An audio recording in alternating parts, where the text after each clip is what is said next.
Shalom dan salam jumpa kembali. Hari ini saya ingin berbagi tentang mukjizat dan kesembuhan. Apakah mukjizat itu? Mukjizat atau miracle menurut Webster Dictionary adalah peristiwa atau tindakan yang terlihat kontradiksi dengan kaidah ilmu pengetahuan atau sesuatu yang melampaui akal budi manusia. Sekalipun kebanyakan mukjizat diyakini berasal dari Allah, namun tidak tertutup kemungkinan adanya mukjizat yang berasal dari iblis. Bahkan Tuhan Yesus sendiri di dalam Matius 24 ayat 24 memperingatkan kita bahwa pada akhir zaman iblis akan memakai mujizat untuk menyesatkan manusia. Di dalam Alkitab kita melihat bahwa mukjizat terjadi sebagai alat untuk mengagungkan Allah. Misalkan Eksodus Israel dari Mesir di dalam Perjanjian Lama dan mukjizat Yesus di dalam Perjanjian Baru. Mukjizat juga terjadi sebagai alat untuk menaikkan pamor hamba Allah. Karena itu dalam Perjanjian Lama, mukjizat hanya diberikan kepada Musa dan bukan Harun dan kepada para nabi. Dan dalam Perjanjian Baru hanya diberikan kepada rasul-rasul. Tetapi mukjizat juga dapat dilakukan oleh iblis untuk menyesatkan manusia. Dan jika dahulu iblis menyakiti orang dan Tuhan datang untuk menyembuhkan orang sakit itu, sehingga manusia semakin membenci iblis dan mengasihi Tuhan, maka sekarang iblis tetap akan menyakiti orang, tapi ia sendiri yang akan menyembuhkan mereka agar mereka semakin dekat dengannya. Iblis akan memakai nama Tuhan Yesus, harus mengadakan KKR, dan harus jago berkhotbah. Sekarang, mengapakah nabi dan rasul melakukan mukjizat, tetapi saya tidak? Hal ini dikarenakan dua alasan.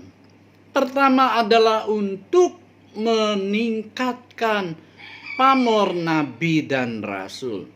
Dan kedua, untuk meneguhkan firman atau Injil lisan.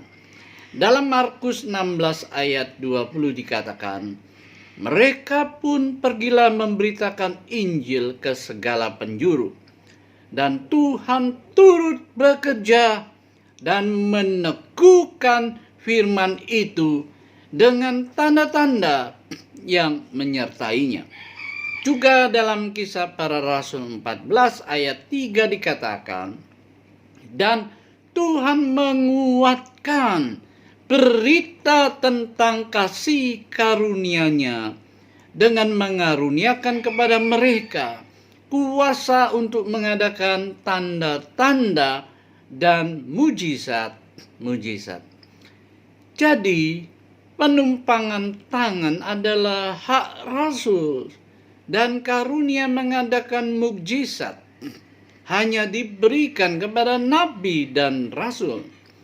Karena itu, setelah nabi dan rasul tiada, serta firman dituliskan, karunia pembuat mukjizat pun sudah berhenti.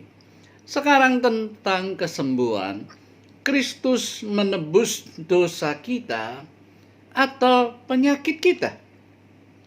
Yesaya 53 ayat 4 dan 5 mengatakan bahwa penyakit kitalah yang ditanggungnya. Dan 1 Petrus 2 ayat 24 mengatakan bahwa oleh pilur-pilurnya kamu telah sembuh. Pertanyaannya adalah, sembuh dari apa? Dalam kitab Yesaya harus dipahami bahwa penyakit adalah pelanggaran, pemberontakan, kejahatan kita. Demikian pula di dalam surat Petrus pasal 2 ayat 24, kita sembuh bukan dari penyakit jasmani, tapi dari dosa atau penyakit rohani. Dan jika penebusan mencakup penyakit jasmani kita, maka seharusnya setiap orang yang telah ditebus pasti tidak akan terserang penyakit lagi dong.